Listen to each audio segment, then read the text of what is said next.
Halo, perkenalkan nama saya Christine Rosalinda L. Tobing, NPM 19802081. Pada kesempatan kali ini saya akan melakukan praktikum fisiologi tumbuhan pada acara 3, fotosintesis dan respirasi tumbuhan. Tujuan dilakukannya praktikum ini yaitu 1. Mengetahui faktor yang mempengaruhi hasil fotosintesis Hydrilla verticillata. Yang kedua, mengetahui perbedaan pada tanaman C3, C4, dan CAM dan warna daun. Yang ketiga, mengetahui adanya kalor atau energi yang dihasilkan dari respirasi tempe.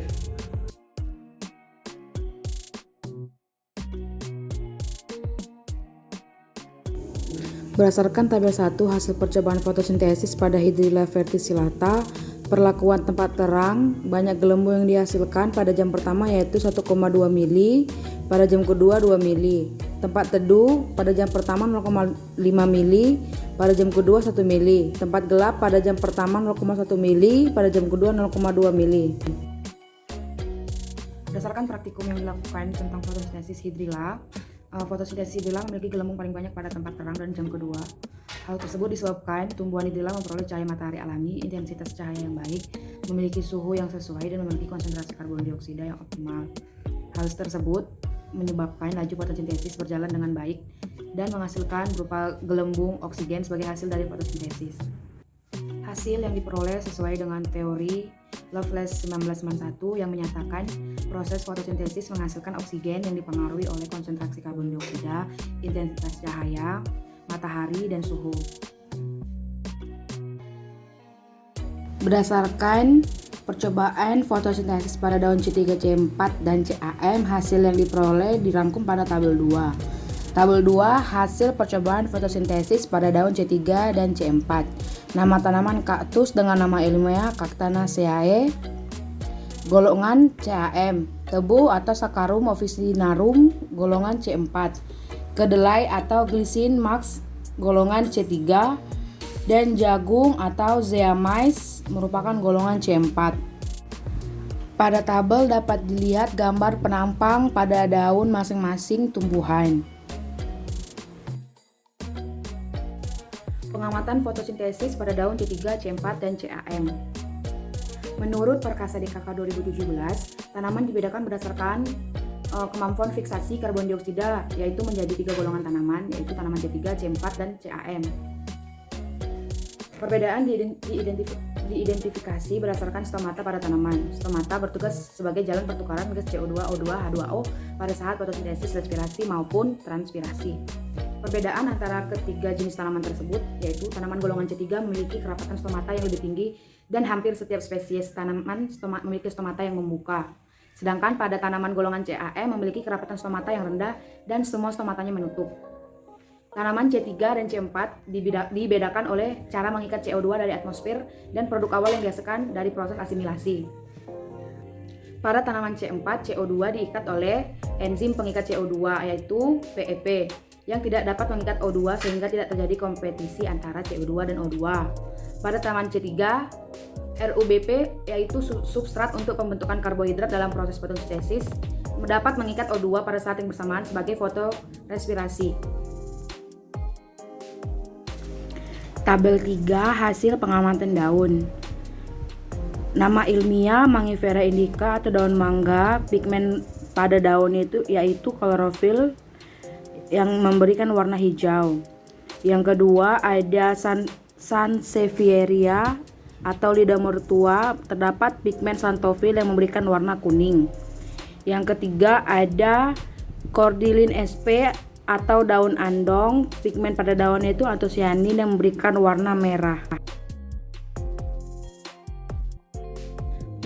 Menurut teori hasil dari KK 2017, variasi warna pada daun disebabkan oleh adanya pigmen klorofil, karotenoid, dan antosianin pada jaringan daun. Nah, biosintesis pigmen klorofil, karotenoid, atau xanthophyll dan antosianin dikendalikan oleh aktivitas beberapa enzim. Pigmen klorofil menghasilkan warna hijau. Pigmen klorofil ini diproduksi di dalam kloroplas pada jaringan fotosintesis yang letaknya di daun. Enzim yang berperan yaitu klorofilasa yang merupakan enzim dalam mengkatalisis protoklorophilit sehingga menghasilkan warna hijau pada daun. Yang kedua ada pigmen karotenoid atau xanthophyll yang menghasilkan warna kuning. Enzim yang berperan dalam biosintesis karotenoid yaitu phytoen sintase atau PSY dan karotenoid hidrolase. Yang ketiga ada pigmen antosianin yang menghasilkan warna merah. Meningkatnya senyawa flavonoid tersebut mengindikasikan peningkatan aktivitas enzim flavon 3 hidroksilase. Nah, aktivitas enzim flavonon 3 hidroksilase dapat meningkatkan produksi antosianin dalam daun sehingga menghasilkan warna merah. Berdasarkan percobaan yang dilakukan respirasi pada kedelai, hasil yang diperoleh dirangkum pada tabel 4. Tabel 4 kalor yang dihasilkan tempe. Pada hari pertama, tempe yang sudah jadi memiliki suhu hangat dan tempe yang belum jadi tidak memiliki panas. Pada hari kedua, tempe yang sudah jadi tidak memiliki panas dan tempe yang belum jadi memiliki suhu yang panas. Hasil pengamatan dapat diamati pada gambar 4 dan gambar 5. Pada gambar 4A terdapat tempe yang belum jadi dan pada gambar 4B terdapat tempe yang sudah jadi. Pengamatan ini pengamatan pada hari pertama. Pada gambar 5 terdapat gambar 5A yaitu tempe yang gambar 5A terdapat tempe yang belum jadi dan gambar 5B itu terdapat tempe yang sudah jadi.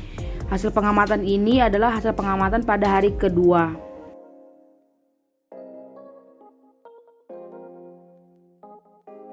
Kalor respirasi pada tempe dilakukan pada tempe yang belum jadi dan tempe yang sudah jadi. Tempe yang belum jadi pada hari pertama tidak memiliki panas karena rhizopus belum mengalami respirasi. Pada hari kedua tempe sudah mengalami respirasi ditandai dengan adanya perubahan suhu pada tempe, adanya miselium dan adanya titik-titik air pada permukaan daun. Hasil yang diperoleh sesuai dengan teori Winarti DKK 2014 yang menyatakan suhu dihasilkan dari perubahan kalor pada respirasi tempe karena adanya proses inkubasi pada tempe. Proses fermentasi dilakukan oleh jamur Rhizopus sp. Proses respirasi tersebut menghasilkan energi. Energi tersebut sebagian ada dilepaskan oleh jamur Rhizopus sp untuk menghasilkan panas. Energi panas itu menyebabkan perubahan suhu selama proses inkubasi tempe. Selain terjadi perubahan suhu selama proses inkubasi tempe, juga terjadi perubahan warna dan munculnya titik-titik air yang dapat diamati pada permukaan daun pembungkus tempe. Respirasi pada tempe yang sudah jadi. Pada hari pertama, tempe yang sudah jadi memiliki suhu hangat. Hal tersebut disebabkan jamur Rhizopus masih melakukan respirasi. Namun pada hari kedua, tempe tidak lagi panas. Hal tersebut disebabkan tempe tidak mengalami proses respirasi, melainkan mengalami proses pembusukan. Hal tersebut ditandai dengan munculnya warna coklat pada tempe. Hasil yang diperoleh sesuai dengan teori Purwanto dan Weliana 2018 yang menyatakan kerusakan tempe dapat dilihat dari adanya tanda-tanda warna miselium menjadi warna kecoklatan dan pembentukan bau amonia. Pada proses kerusakan tempe, protein terdegradasi oleh enzim-enzim proteolitik yang menghasilkan amonia.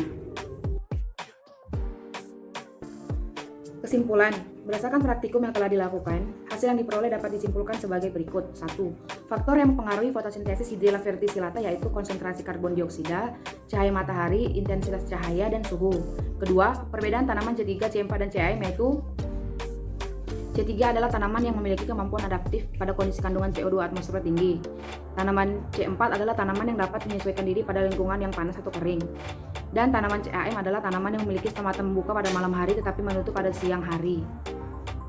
Warna pada daun yaitu hijau yang disebabkan oleh pigmen klorofil, berwarna kuning oleh pigmen xanthofil, dan berwarna merah oleh pigmen antosianin. Yang ketiga, kalor atau energi pada tempe dihasilkan dari proses respirasi oleh jamur Rhizopus sp. Demikian praktikum yang telah saya lakukan. Atas perhatiannya saya ucapkan terima kasih.